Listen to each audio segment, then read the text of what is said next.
All right, guys, we are live on the Sherdog YouTube page. We're also recording for Loudmouth MMA Podcast Network. This is being brought to you by Loudmouth MMA Podcast Network and, of course, the Sherdog Podcast Network by Sherdog.com. I am your host. My name is Keith Schillen. Joining me, as always, is the senior editor of Sherdog.com, Mr. Ben Duffy. Ben, we just finished up UFC Vegas 22, UFC Brunson versus Holland, UFC whatever fight night it is. Was it 187? No, it's a UFC on ESPN 21. There you go. I'm sorry. So we had a 10 fight card, and it wasn't a loaded lineup. The main events felt more like a co-main event, I said in our Slack. But that said, nothing too weird happened tonight. And we've been on a streak of weirdness. How relieved is just that?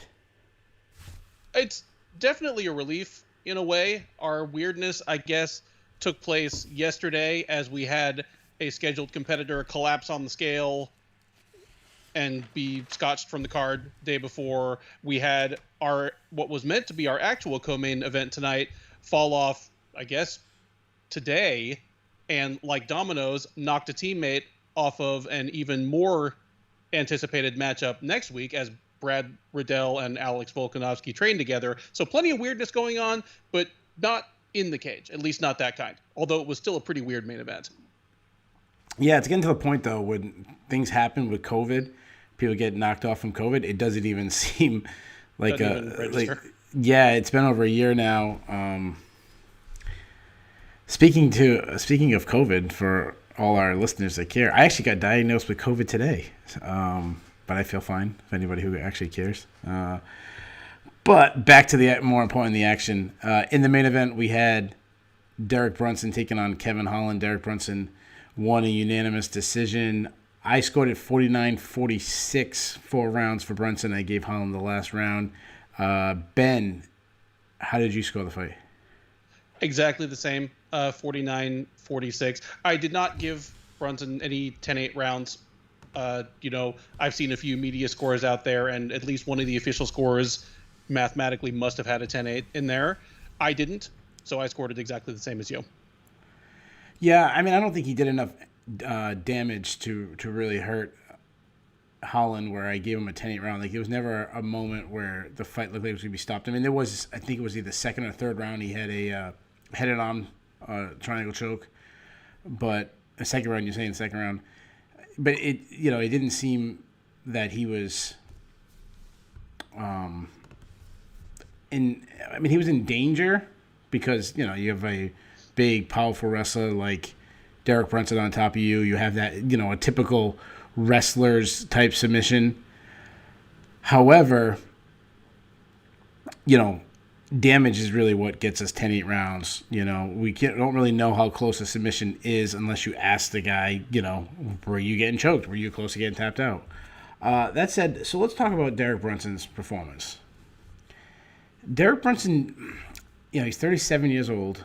I don't get excited to see Derek Brunson. At this point, I feel like I know where he is. I kind of know, the level of guy he's at. And then he kind of becomes a measuring stick for the guys who want to, take a step up. I remember when Israel Adesanya faced Derek Brunson. That was like his moment. Like, are you an elite top 5 guy? Are you going to be the world champion? Are you going to be that guy? And then when he faced Derek Brunson, he showed, oh, yeah, wow, you really are a special talent. That's where the position that Derek Brunson was in tonight against Kevin Holland, or vice versa. Kevin Holland was in that position to prove. And unfortunately, if you're a Kevin Holland fan, he did not. I wanted to ask you this, as I'm trying to gather my thoughts. Derek Brunson said in the post-fight that the UFC probably won't be happy with my performance. Are you happy with his performance? I'm very happy with his performance. This is a fight, and I agree that Derek Brunson is very much a constant in the division. he has been a measuring stick. You mentioned Adesanya. He was the same for Whitaker. Conversely, he was the one that told us we needed to tap the brakes on Ian Heinisch, Edmund Shabazian, now Kevin Holland. However, this is a fight that Derek Brunson probably, well, I won't say probably, but he could very well have found a way to lose 2 or 3 years ago. Yeah. No, he took exactly the win that Holland gave him. I have no problem with that at all. It wasn't riveting viewing, except for the arm triangle choke where I was like, man, is Holland asleep? And then he pops up and he's grinning and it's like, no, okay, you got us, Kevin, but you lose the round. I'm very happy with his performance. It wasn't super exciting, but when Brunson is super exciting, he wins some great fights and he loses some terrible losses. So he took the win that Holland gave him. He is 37 years old, like you said. He is running out of time. If he thinks of himself as a contender and not a gatekeeper, and I assure you he does, tonight was the night to prove it, and he did that. Yeah, I think some things that really jumped out to me is the whole debate with, is this a sport versus entertainment? And this was a sport performance. He had an avenue of victory. It was the safest avenue to turn into a wrestling match. This is a former, I think he's a D2 national champion, or D2 All-American. I mean, that was his best route.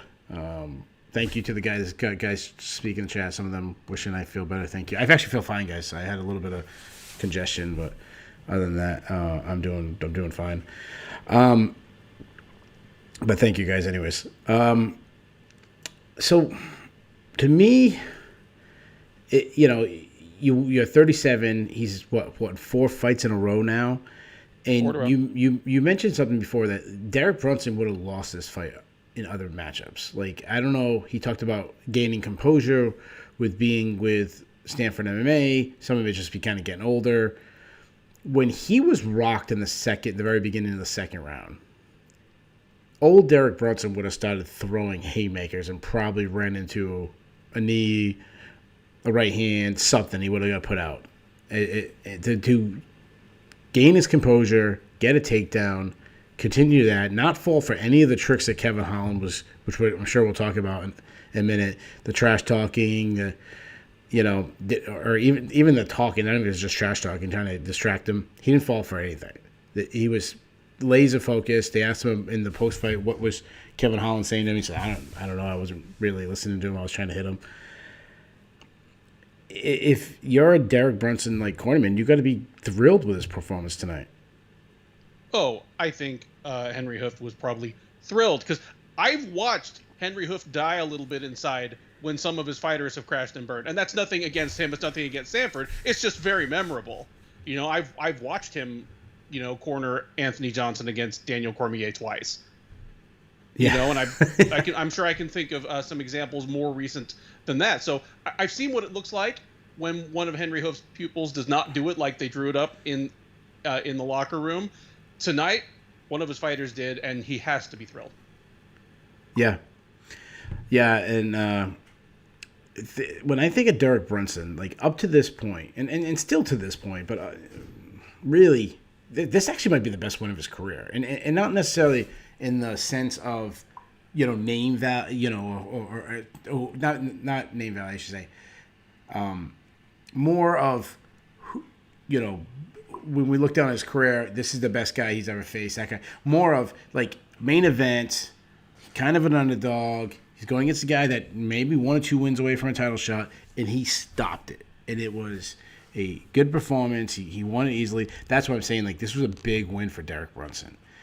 Yes. And when I think about Derek Brunson, he's been around for the UFC forever. He was in Strikeforce before that. He faced so many of the top guys, and he's had so many good but not great moments, or good, like performances where he was so close and then something fell off. I think of Yoel Romero. He was beating Yoel Romero deep into their fight.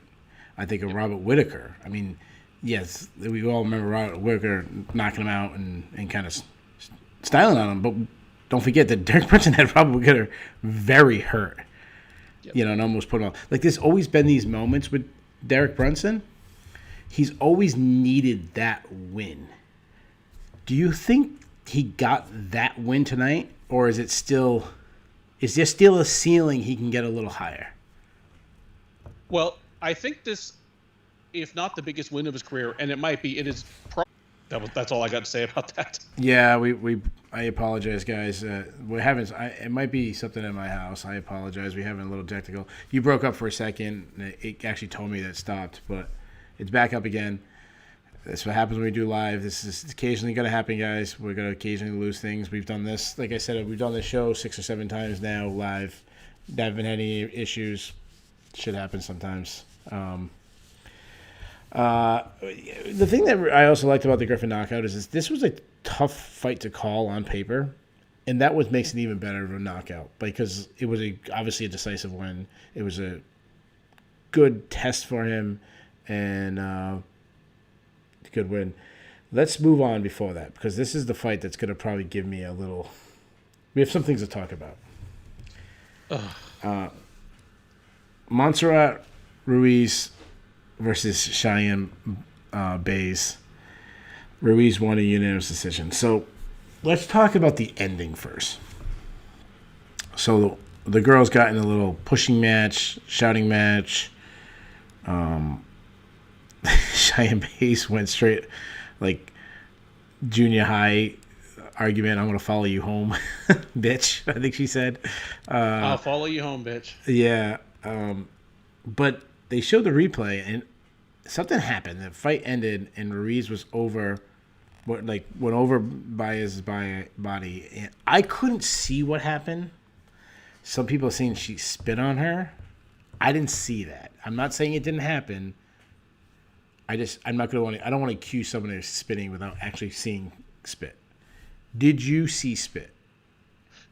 I did not see spit, or if I did not see an intentional spitting. I think she might have said, like, she called her puta, which has that, it's got the nice plosive, it's got the nice, like, fricative, and some spit. Conejo juice might have come out and landed on Paes. I don't think she intentionally spit, but, okay. I mean, if spit landed on my face, whether you meant to do it or not, we're splitting hairs.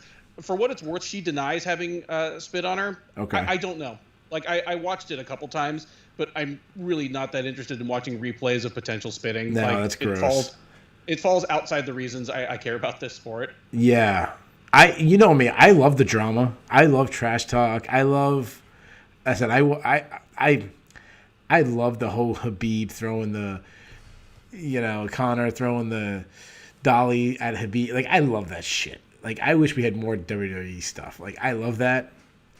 But I don't want to make drama that wasn't there. Did she spit on her? Maybe it wasn't intentional. I don't know. Was it just I just had a match and I get a mouthpiece in, and sometimes when we talk we spit? I don't know. I just wanted to at least address it because I'm sure people want to talk about it. If they can prove that she intentionally spit on her, then she should be cut from the UFC. Like, that's just gross. It's unnecessary or gross. I don't care what trash talk you guys had beforehand. That's just gross. I agree that perhaps she should, but I can't imagine advocating for it as long as, like, Michael Bisping is sitting at the announcer's table. No, that's a good point. That's a very good point. My old training partner, Jorge Rivera. Yeah. And the local jiu-jitsu guy, Tim Burrell, got spit on. Let's talk about the actual fight, because even more frustrating than seeing someone possibly spit on someone is what I saw. Ruiz is a specialist, a headlock specialist. It's absolutely amazing to me that works in 2021. I liked Cheyenne Paes as a prospect in the Contender Series. I still think I like her because the moments we saw her, she has fast hands. She's got some power, which is surprising for that weight class. But give me a break. I'm not gonna try to sound like I was some, Olympic champion in wrestling. But if you were any level of wrestling, like from high school on, you should not get headlocked. The NCAA finals was tonight. I haven't watched it yet. I will watch it tomorrow. I am assuming that a single person got headlocked in the finals, because if you get headlocked, you're a scrub. Just plain and simple. The good guys good wrestlers don't get headlocked. But even more worse than her keep continuing getting headlocked and then trying to jump. Like, if I'm headlocked, say your head is on my right side, you don't try to jump around their hip. That's actually how you get headlocked. You're supposed to actually jump in front of them. Okay. But even more frustrating is when you're on the ground and you don't know basic headlock escape. It is like the easiest move to get out of. You turn your groin to the ground. You don't grab the body. You actually let go of the body and stick your hand in between your two bodies and create space and come out the back door. Like, how can your husband be a world-class... We'll get to him, too, later. But how can your husband be a world-class wrestler and you don't know basic headlock escape? Am I being too hard? Am I being too hard to expect, like, moves that... Hey, this is very dear to my heart because... I was an avid and fairly competitive high school wrestler. That was my go-to takedown. But guess what? I wasn't that good. There you go. Like, you know how effective the headlock is? I was about 12-6 my senior year, and like got, eliminated pretty quickly at the county tournament. You're right. It worked on scrubs. I don't know what else to say, and I say that as somebody who lived and died by it. The booth. Like, really kind of excused Paes for just living in that headlock for, I think it was 9 minutes of top control. And basically 100% of it was in that position. And they were saying she wanted to avoid the arm lock that Ruiz used on Janeza Moranjan in her last fight. I'm not, no pun intended, I'm not buying it. Yeah. Like... you know what? You know how you don't get, arm locked like Miranda did? You come out the back door. Like, the time she actually got out, she came out the back door. Just the problem is she was getting headlocked and staying on the mat for 5 minutes at a time. Ruiz is a specialist. So I'm not completely writing off Paes. I still feel like, okay, that's a very fixable problem. But it's still, like, this is going to be one of those losses later on in the career. You'll be like, man, I can't believe that sucks. Yes. Also, where was the lateral movement? Like, there was no lateral movement. She was, how do you avoid a bull? You move sideways. You don't move straight back. Well, Ruiz, despite her limited athleticism, I give her a lot of credit for knowing what she's good at and how to get there and working it. Like, it's actually impressive. It's extremely impressive. And again, she has legitimate credentials in wrestling. Like, this has worked on real, wrestling focused women who presumably knew what was coming. But yeah, there's no possible way not to see this as a big L for Cheyenne Paes. And I say that in the belief that nobody's going to feel that way more strongly than she is herself when she watches the tape of this tonight or tomorrow. Yeah. I think this loss is going to be a rock in her shoe for a long time, because it's entirely possible that 18 months from now, she's won 4 or 5 straight fights. She's clawing into the strawweight top 10, and people are still going, yeah, but you remember that time that Montserrat Ruiz just dumped her on her ass for like 9 minutes of a 15-minute fight, and like she basically escaped once. Yeah, it's a bad one, and yeah, I understand Ruiz has a wrestling background. She's won some national championships in Mexico. I would say I follow the wrestling scene deeper than most people. I'm not going to pretend I'm some hardcore, but I watch the NCAAs. I try to watch the international as much as I can. Mexico is not known for their wrestling. But I don't think Mexican women's wrestling is known unless they're wearing like masks and stuff. That kind of wrestling. Not that kind of wrestling. But speaking of impressive, and speaking of the contender series, Adrian Yanez continues to have an incredible beginning to his career in the UFC. He's now officially 2-0 in the UFC. Really, if you go back to the contender series, he's 3-0, 3 knockouts. 3 highlight reel knockouts. I mean, could you, if you were Giannis and you were dreaming of your start to UFC career, could you even dream it to be this impressive? Nope. Nope, you couldn't. I was I was very high on his striking on the previous show. I was talking about how calm, and I'm like doubling down. His speed, his accuracy, and his vision is incredible. Absolutely incredible.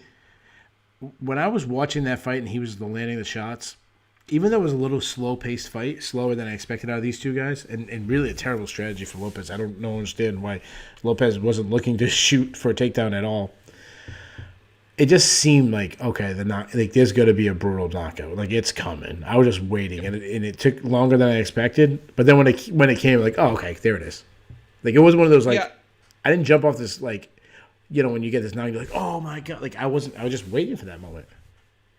Yeah, Giannis was patient and deliberate, almost to a fault. I think he realized he's a big favorite here. He is building some momentum in the UFC bantamweight division, because when the knockout finally did happen early in the third round, Lopez kind of bounced up. He looked a little bit upset about it, and I was kind of preparing for, MMA Twitter and commentary to be like, that was a little too quick of a stoppage. But the thing is, I mean, he could have knocked him out in the first or the second round as well. There were moments in both rounds where he hurt him bad, and it's almost like he just deliberately just kind of, didn't over pursue.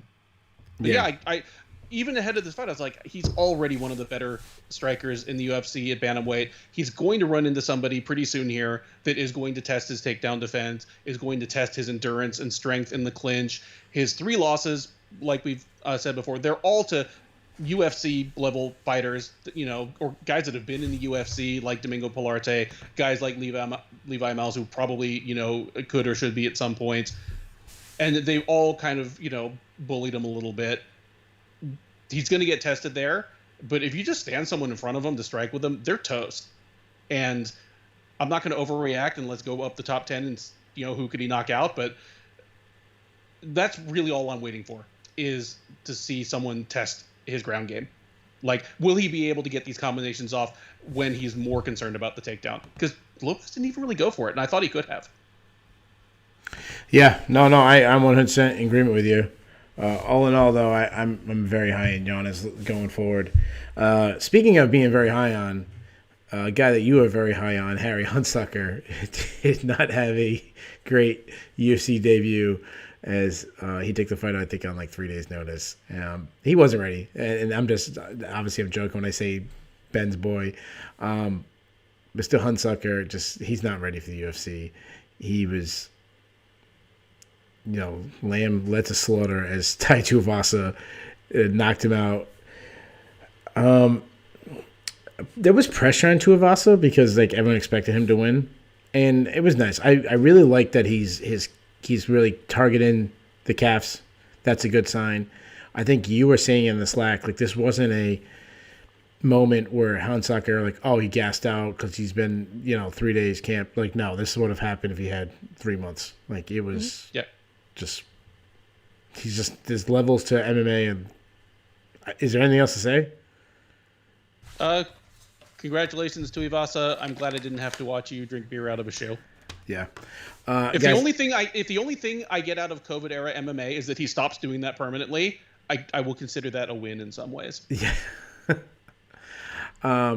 Guys, I'm sorry. We got a message from like one of the listeners that listens every week. Ryan, shout out to Ryan. He's awesome. I guess we were having a lot of technical difficulties. We can't really tell on our end. Trying our best. This is what happens. Sometimes probably just fits. Like, we haven't had too much weird things tonight. Then this fits. That was the main card. Before the main card, we had the prelims. In my opinion, I actually think the prelims, besides the action of the prelims, on paper, the prelims were probably just as good as the main card on paper, like name value and taking out the main event. Like the 4 fights leading into the main event are probably equal on paper to the 5 fights on the prelims. Oh, I would agree, especially once we lost Gregor Gillespie versus Brad Riddell, because that was the only fight on the main card where you were like, okay, that absolutely belongs on the main card. You can't put that on the prelims. The rest of these fights, they could have put them in basically any order. Yeah, I agree. So a fight that really matters because the women's bantamweight division is so shallow that any win in the division matters, especially when you have a dominant champion like Amanda Nunes, who's ran through the competition. That we had a matchup between Macy Chiasson versus Marion Renault. Good fight, close fight, close until I'd say the last minute. That's when I feel like Macy Chiasson really secured the victory. But to me, this was a big fight for Macy Chiasson. And it really was, to me, a point. There was a pivotal turning point between the first and second round where she had to, like, I think this is going to have big, I don't know what the word I'm looking for, implications in the future of her career, because she had a strategy. It wasn't working. It was looking like it was going to be a really bad loss for her. And then she just changed it up. She, instead of trying to do an outside kickboxing matchup, which she seemed extremely uncomfortable in, she finally said, like, oh, I have these physical tools, being bigger, stronger than someone. I'm just going to bully her. She came out aggressive and just started bullying Renault. Hurt Renault early in the second round. And then the confidence just started building. And everything about her game just became better. Between her grappling, between her striking, her output, her everything just looked like a 180 switch. Like, that's what jumped out to me. What did you think? I actually picked Renault to win this one, and I knew that I was in the minority on that, very much so. She was a slight underdog. The Sherdog staff pick'em went heavily for Chiasson. But for the very reason that you said, that Chiasson made good adjustments and that she was the one pulling further ahead at the very end of the fight, I'm more than happy to take that L, because it's one thing if just through some weird happenstance a fight doesn't come out the way that I envisioned it, but there was nothing weird here. I expected that Renault would be the one who was the fresher fighter in the late going. Chiasson has had some hard weight cuts in the past. Renault, despite the fact that she's 43, she's hung in there tough late in all of her fights. I thought she'd be able to do enough to take maybe the last two rounds from Chiasson. That's not how it played out at all. And that makes me, I'm very impressed. Very impressed with Chiasson's performance. This is the first fight that I've seen that makes me want to see her against top 10 bantamweights on anything other than just potential. Because in the past, it's always been like, well, she's only like 4-1, but like, look how big she is and how strong and athletic. Clearly, she's a future top 10 fighter, kind of like the Megan Anderson fallacy. But this is the first one that made me go, okay. I mean, she at least fits in with the three top 10 bantamweights that Renault has fought in her last three fights. I mean, this slots in right alongside those. Yeah, the other thing that stood out to me is the improvement on the ground. And when she was taken down, she actually swept Renault, and then late in the fight, when it was pretty close, she got a takedown herself. Like, seeing those improvements now, I understand why anybody would want to turn her into an outside kickboxer. I mean, obvious, it's why you want to turn Stefan Struve. It's why you want to turn anybody who's tall into an outside kickboxer. And I definitely think if she's going to be a top 5 fighter, that's her best route. But right now, this dirty, grinding, Tim Mean style, tall man's Tim Mean style, that's the way she needs to go. Get in the clinch, landing knees, elbows, just physically bullying people, using her power advantage. She's always going to have a power advantage against anybody she faces, other than probably Amanda Nunes. Sure. Good win. I definitely feel like she didn't make my list of stock going up, but I'm feeling a lot better about her than I did. I was really high on her coming off the the Ultimate Fighter. I felt like, oh, this is someone to watch out for. And then she kind of had a little rough patch. Now I'm starting to feel like she's turning the right corner. And in the first period, I keep saying, I've been watching NCAA wrestling all weekend, so I keep saying period. The first round, it was the opposite. Like, I was facing like, oh no, like, she's not going to be who I think she is. But overall, good win. Before that, really, really intriguing matchup, in my opinion. It was living up to it. Grant Dawson versus Leonardo Santos. Gentlemen, protect yourselves at all times. Yeah. So I want to talk about the commentary team for a second. You either love Michael Bisping or hate Bisping. Like it seems like when it comes to his commentating, we have one member. I'm not going to mention him by name, but we have one member at Sherdog, not a fan of Bisping's commentary at all. I will say this: I like his quirky kind of jokes and this and that. I actually like him breaking on the action, but he cannot score a fight, like at all. He was talking about like Grant Dawson, like. If Grant Dawson did not knock him out in that 1 second left in the fight, that Grant Dawson was going to lose. And, like, lose convincingly. And I'm like, he knows, like, the first 2 rounds were both very close that Dawson could have won both of them. Did you pick up on that at all? I picked up on... I picked up on that. The funny thing is, it turns out that Grant Dawson had won the first round on 2 of the judges' scorecards. Which I'm okay with. I had it 1-1. I had it 1-1. But I would have been okay with 2-0. I'm 100% okay. The valid point to pull out of that, because I can see what direction his mind was coming from. The valid point coming out of that to me was Leonardo Santos was fighting the 3rd round like somebody who thought he'd won the first 2. Sure. He was too comfortable. Well, obviously a little too comfortable, but even up until that last second knockout, I was like, dude, you're fighting like you have the first 2 rounds in the bag, and there is no guarantee that you do. And it would have been almost stupider and more embarrassing if after that he just lost the decision, which is exactly what was going to happen if he didn't get knocked out. Because he got knocked out, it becomes a moot point. But it would have just been crushingly awkward to watch him in the middle of the cage while they read out the scorecards, looking all shocked, while everybody else is like, dude, you didn't have this fight in the bag. So that's the valid point to take away. Santos, knockout or no knockout, he gave away this fight. Yeah. So that's what I feel about Grant Dawson. He's very young. He's only 27. He's now 17-1 in his career, so he's got a lot of experience for his age. He's 5-0 in the UFC. He picked up a good win against Leonardo Santos. So that's a good thing. I still think his striking, particularly his boxing, needs a lot of improvement. He was losing the boxing against Leonardo Santos. Mm-hmm. But what I do like is his grappling. I've always liked his grappling, but now I've realized no, he's real good. While he struggled to get Santos down, when he did, he won. And Santos, say what you want, his age is up there. He's 41, I think, or something like that. This is a former world champion in Brazilian Jiu-Jitsu. This is a guy that's placed at Abu Dhabi. This guy is elite of the elite. And if we said, Dawson won the grappling. So that's what I really like moving forward.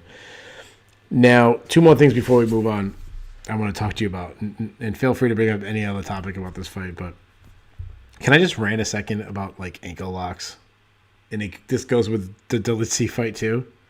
Yes, because I was going to bring it up then. Okay, go ahead. Yeah, let's take the lid off. Can we put them together? We'll put them together real quick.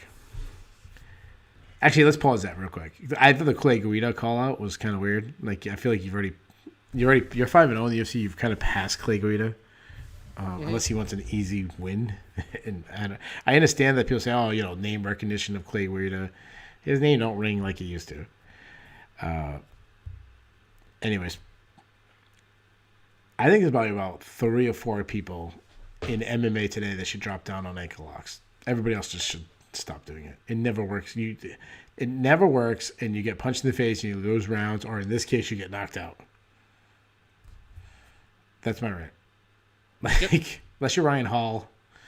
Well, yeah, I guess the problem with it is that the gap between I'm fine and the fight is over with an ankle lock is so narrow that if you are working for one for a full minute and you don't get it, you've probably lost that round. It's not like you've got someone in a guillotine or you've got someone fighting off a rear naked choke for a minute. Because audience and more importantly judges, they see the guy turning purple and struggling for his life and the booth losing their minds, and you're like, okay, even if he doesn't get the submission, he's doing damage. He's forcing the other fighter to react. He might be winning this round. Yeah. With an ankle lock, they're so arcane that, it's okay, the one guy's kind of sitting on top of the other, but the announcers say that the guy on the bottom actually has the other guy in a lot of trouble, but then, they both get up and they're fine. Yeah. That's one option. The other option is someone taps frantically and crawls across the cage like a deer that's been hit by a car. Those are the two outcomes of an ankle lock. Yeah, that's right. That's right. So, yeah, I kind of agree with you. Yeah. I think this should be only 2 times in a fight you should go for anything. And when I say ankle locks, I'm talking heel hooks. I'm talking anything, basically, even knee bars I'll throw it in there. Basically, anything lower body submissions. There's only 2 times, I think, that should happen. There might be one of other ones I can't think of, but off the top of my head, if you're on, say you're on top and you hear that click, click, click of the round ending, if you want to jump down and try to get the ankle, because if you get it, you can end it in 1 second, 2 seconds, 3 seconds. Yeah, that's your half-court buzzer beater. Yeah, exactly. Yes, perfect example. Yeah. Or if it's deep in the fight, you've been getting your ass handed to you. You're done, and you need a Hail Mary. Okay, fine. Drop down an ankle. You're on the bottom. You're rolling. You're getting hit. You want to try something, sure. But when you're in a close fight, and I don't remember the last time I saw a close fight where someone dropped down and they landed it and won the fight, or did enough where they won the round. Like, it's usually a fight will be lost by someone dropping down an ankle, and you're like, what are you doing? That's what I felt. I mean, I understand where Santos was. This is more about the Delisce than the Santos, because Santos was on the bottom. It was 10 seconds left, 5 seconds left, whatever it was. Anyways, so that's perfect transition to Trevin Giles versus Roman Delisce. Really close fight. Let me ask you this. How did you score the fight? I scored it 29-28 for Giles. Okay. I did score for Delisce. Okay. But I'm 100% okay with Trevin Giles winning that one, because Delisce won the first round. Giles probably won the second round because Delisce was winning the fight, decides to drop down an ankle. And then the third round, to me, I understand some people thinking Giles landed enough on the feet to win it. I thought a couple takedowns from Delisce won it. But to me, it's as close of a round as come. I'm okay with it. It is, and I'm also fine with somebody giving that round to Roman Delisce, because it was frustrating to me to see Giles fight the third round that way. I think that round was more competitive than it needed to be. Yeah. The issues I had with Giles, where he had a moment to really kind of pull away, it was the continued not lateral movement, and also same thing we talked about Kevin Holland, is he was falling into his punches. And that's why Delisce was able to grab him, get behind him, have these moments, because he was just overthrowing. And that happens a lot when you get tired. And also, like, you throw that hook that's just going to be a little short, so you kind of lean into it a little bit more to try to connect. I mean, I get it. I've done it in the gym. Everyone's done it in the gym, like overthrow your punches. It's just a very natural thing. It just sets you up to get countered with either punches. That's where a lot of knockouts come. When we talk about Derek Brunson, he's the king of overthrowing his punches or getting taken down. That said, Trevin Giles is now on a 3-fight winning streak. So on a 3-fight winning streak, obviously makes me happy for him. We've been over this in the preview. He is a local guy. He's a local guy that, I've talked to, at least several times, been out to his gym and talked to him. I know his coach, and, so on a personal level, it makes me happy to see the guy doing well. Having said that, this has been a white-knuckling type of 3-fight winning streak. This is a winning streak that does not inspire confidence. That's right. It's like the most... Well, just all these fights, they feel to me as though they were all closer than they needed to be. Like, even the ultra-short notice James Krause fight, he was in more danger than he needed to be. That's right. Fight. That was a close fight. At the end of the second round, I was like, Giles is going to knock Delisce out in the third round. Delisce is they're both tired, but Delisce is more tired. He's just kind of flopping all over the place. Giles' hands look sharp because, man, his hands look really good tonight. He's going to bust him up. This thing's over. And instead, Delisce is getting takedowns. The round is closer than it needs to be, to the point that, some people scored it for Delisce. Yeah, it's a white-knuckly kind of 3-fight win streak. Yeah, that's right. It's uninspiring, performances. It was like when the Steelers were winning games in the NFL early season. Like when they were undefeated, be like, they're beating crappy teams. They're barely beating them. They're going to lose soon. Like that's how I kind of felt with this. And Delisce, I really wonder, you talked about him getting tired. I wonder how much of that is because he moved down in weight. Like, I don't know if he's someone who needed to move down in weight. Let me ask you, win or lose tonight, where do you want to see him fight next? He's 32 years old. I mean, he kind of came back and made a little bit of a splash after being completely out of the sport for 2 or 3 years. He looked much smaller than he did in his light heavyweight fights. But I mean, what weight class do you want to see him in next? That's a tough question because I would probably keep him at middleweight because it's like if you want to crack in the top 10, it's probably easier right now to be middleweight.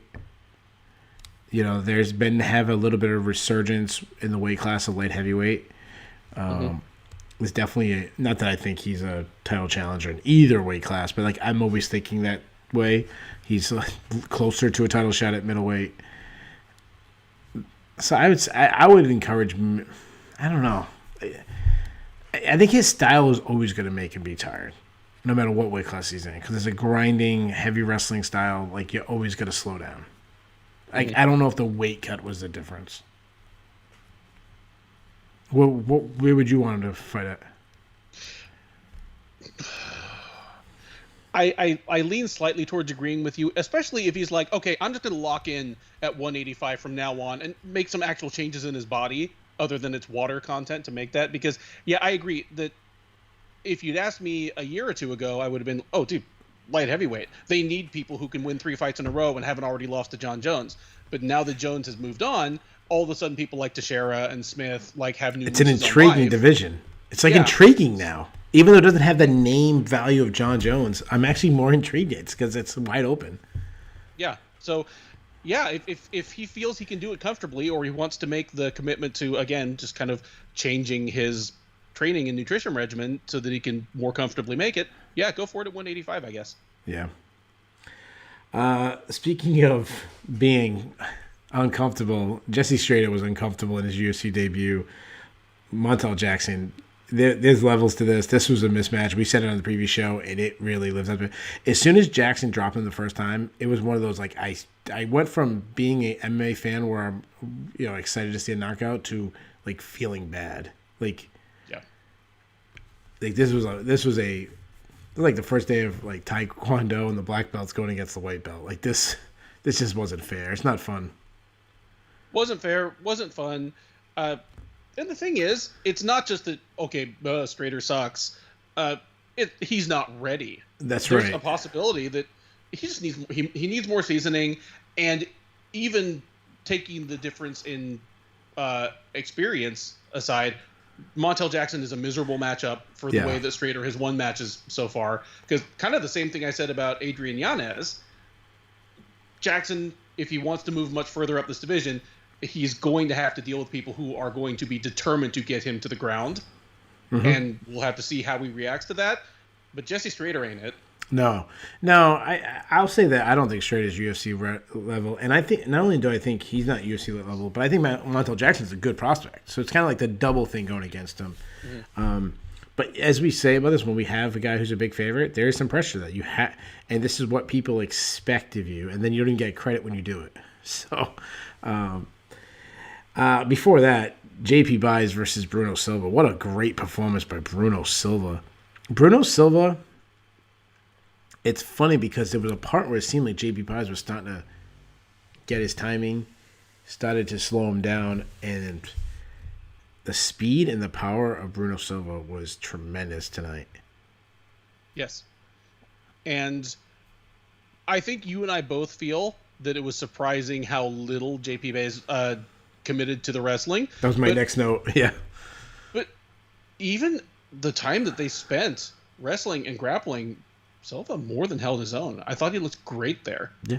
The only takedown in the match was actually from Silva. Which is one thing we talked about in the preview when I was breaking down his wrestling. I said, surprisingly for such a high level wrestler, JP Paes gets taken down, which is so surprising to me. But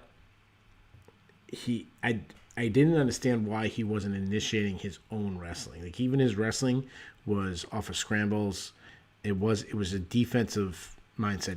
He wasn't initiating shots himself.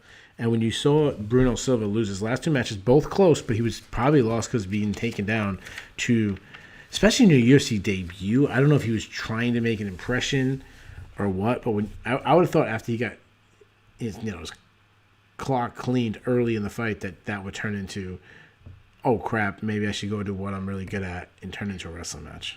But no, not a good day for JP Paes, as he was beautiful. Nice knockout. That's nice to see at flyweight. There's not a lot of guys that have that kind of power at flyweight. Nope. Bruno Silva was a guy that, even though he lost his last 2 fights, I kind of liked him, and I now like him even more now. Completely agreed. Yeah, I'm excited to see him back. There you guys have it. We've covered all 10 fights. Let's do the fun stuff real quick. Let's do the cut list first. Okay. I don't think Jesse Strader is UFC level. I don't think Harry Hunsucker is UFC level. Both fighters took the fight on really short notice, so I always feel like you kind of have to give them a second chance. So I don't put them on the list, but I have one person on my list. Do you have anybody on your list? Believe it or not, I do have somebody on my list. All right. So the way we do the cut list, if we both have them on the same list, they make the official Shillen and Duffy cut list. Is your person? We'll do what's that guessing game with the people where you gotta knock the people's down? I know the one you're talking about. Yeah. What's it called? Guess who or something like that. Is your person a female? Yes, she is. Is your person over 40 years old? Yes. I feel like you're kind of cheating now. Is your person Marion Renault?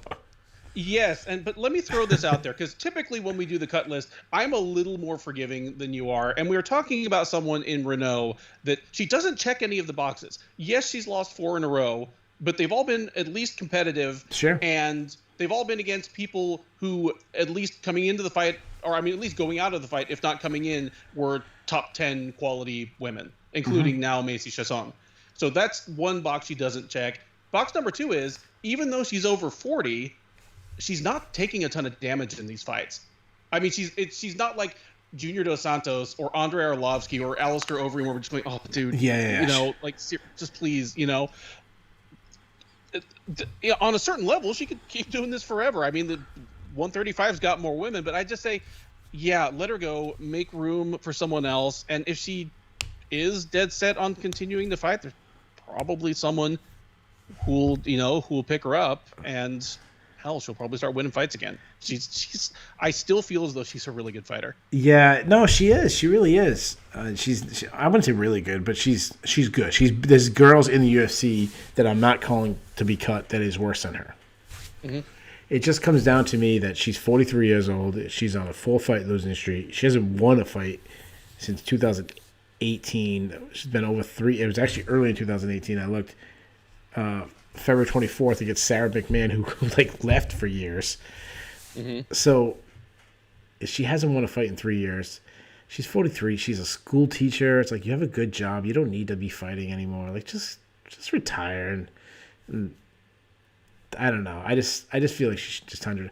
Or if they want to keep her fighting, just get her way down on the list. Have the fight the people coming off the Ultimate Fighter show, the Contender Series show. Have them fight those people. Don't fight the top 10 girls anymore. But so she made both our cut lists. So Marion Renault, welcome to the Shillen and Duffy cut list.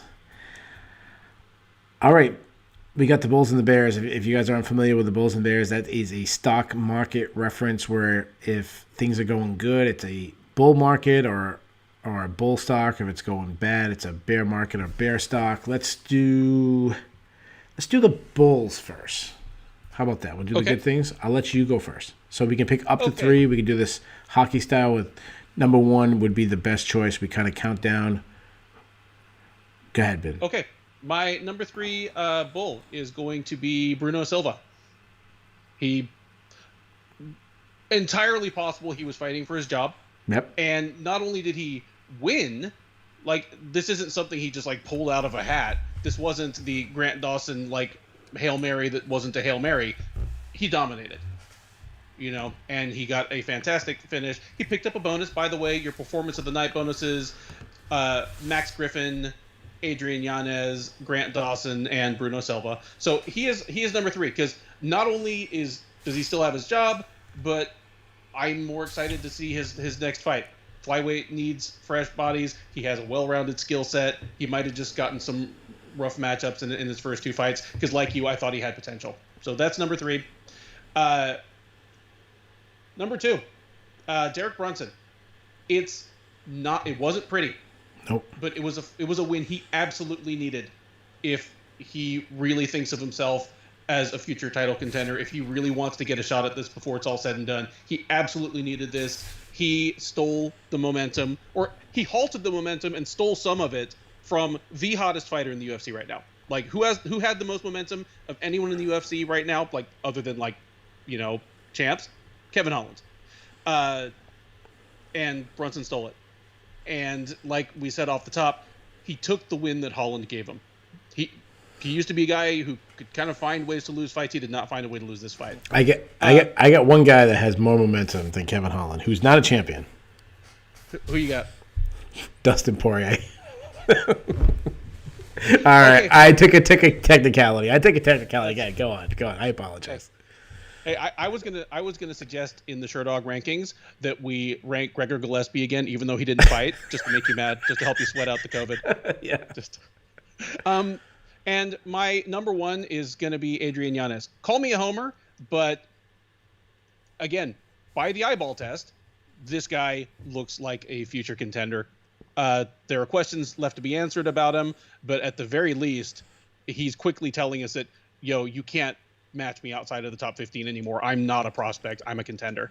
So he is my number 1 bull of the evening. Yeah, no, I actually agree with all of them. I'll give you my 3. My number 3, Grant Dawson. Just going back to what we talked about being 27 years old, 17-1, 5-0 in the UFC, and got a highlight reel knockout over I know he's up there in age, but a guy that was been undefeated for a really long time, had a little bit of hype. So Grant Dawson is my number 3. My number 2, Max Griffin. Back-to-back knockout wins. Max Griffin has a little bit of fan favoritism. I think it was a little crazy that Jeff Neal knockout, especially if you want to keep your winning streak alive. But Max Griffin, stock is rising. But my number 1, you said you're being a homer. I don't think you're being a homer enough because my number 1 is not just Adrian Yanez. It's all of Houston MMA as the Houston fighters went 2-0 on the evening. Adrian Yanez and Trevin Giles. Adrian Yanez now 2-0 in the UFC, 2 unbelievable knockouts plus a contender series. And then Trevin Giles is on a 3-fight winning streak. So Houston is on fire. So that's my number 1 bull to my partner in crime, Houston MMA. Move over to the Bears now, guys. This is the people who did not have a good night. I'll go first this time. Not counting the matchup between Paes and Ruiz, where the 2 UFC debutants were fighting each other. My number 3 bull is UFC debut fighters JP Paes, Jesse Strader, and Harry Hunsucker. All went 0-3. So not counting the matchup between the 2 debuting fighters going against veterans went 0-3 tonight. My number 2 is 40-year-old fighters. Leonardo Santos and Marin Renault, both over 40, both went 0-2. But my number 1 bull saying they did not have a good night. This guy is actually making the list a second time. And this is the married couple. The Paes family went 0-2. Both fighters struggled with fight IQ. They dreamed of making their debut together. I don't think they dreamed of them both losing matchups. So not a good night for the Paes family. Ben, what are your bears for the night? Well, for one, I agree with all of yours. Like, I would, I'm not going to pile onto the Paes family because, hey, they are actually dealing with a thing right now.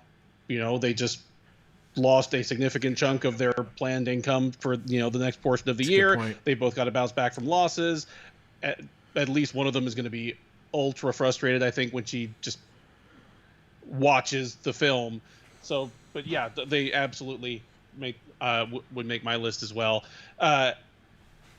So I mean, there is them. There is I mean, they're my bottom. They're my bottom two, and my number one is Kevin Holland. Like right up until about 90 seconds left in the fight, there was some little part of the back of my brain that was like, okay, Holland is just going to unleash a 720-degree tornado kick, like knock Brunson out, and then turn to the camera and be like, I had you worried, didn't I? But no. As frustrated as Cheyenne Paes is probably going to be watching the video of this, I have to imagine Holland will as well. I don't know if he would have beaten Brunson if he came in and fought to his best advantage, even though I certainly picked him to. But he can't possibly watch this and think that he gave himself the best chance to win. I think he flat out gave away the first 3 rounds, and even his sense of urgency later in the fight, I have to like put that in air quotes. You know, like, and I'm with you. I like the shtick. I like the just joyous way he approaches the fight game. I can take relief trash talking in general, but what I like about him is it reminds me a little bit of the things I loved about Yves Edwards. He was there to have fun, but it wasn't necessarily at his opponent's expense. Like if his opponent wanted to smile and laugh and have some cookies with him, like after weighing in, like you're invited to Yves Edwards' party. I feel as though that's Holland's thing as well. You know, it was just kind of a good-natured joshing, but it's not a good look for him to still be just like grinning and laughing and just flat out like turning his back in the last 10 seconds of the fight and being like, fuck this. Especially in a fight where, hey, guess what? We had a knockout with 1 second left right. About an hour and a half earlier. It's a bad look. So he's at the top of my list. He'll be back. I still think he's, you know, a top 10 fighter in this division, if not right at the second, just he's a top 10 quality fighter. But this was a step back. You know, broke a 5-fight winning streak. All right, last question tonight. What was your grade for the card? The main event drags it down. Yeah, I agree. The loss of one of the fights I was more excited for drags it down. I'm gonna give this one just a straight C. It at least had the good grace to be pretty short. Yeah, we're close to the same range. I put C+ just because of how spectacular some of the knockouts and some of the stuff that happened on the prelims. But it had a ceiling to it based on fallouts, and you know, I always need some kind of shuffling of the rankings and stuff. So yeah, all in all, I give it a C+. So there you guys have it. We have covered all the fights from UFC Vegas 22, UFC Brunson versus Holland. I apologize for all the technical problems we have. Like I said, we didn't notice on our side, but obviously multiple people message us. That's the case. That's the thing about doing it live. It seemed like people generally, for the most part, have been enjoying the live experience. It's going to happen sometimes, guys. We apologize. We'll be back next week. Hopefully we'll have all those technical problems out of the way. And I think we should. We've only had technical problems one time, so just a weird night. Because next week we have a big card. We have the rematch, the heavyweight showdown, UFC 260, Stipe Miocic versus Francis Ngannou. Ben, I'm not going to make you make a pick, but we're doing a preview this week. Are you excited to do film study on this matchup? I am, and I'm still bummed that we lost the people's main event, Volkanovski versus Ortega. I know. That was the one when I write down people's. I always do film study the same way. I write down who I think is going to win before I do film study. That's the one. I don't know which name I was going to write down. So yeah.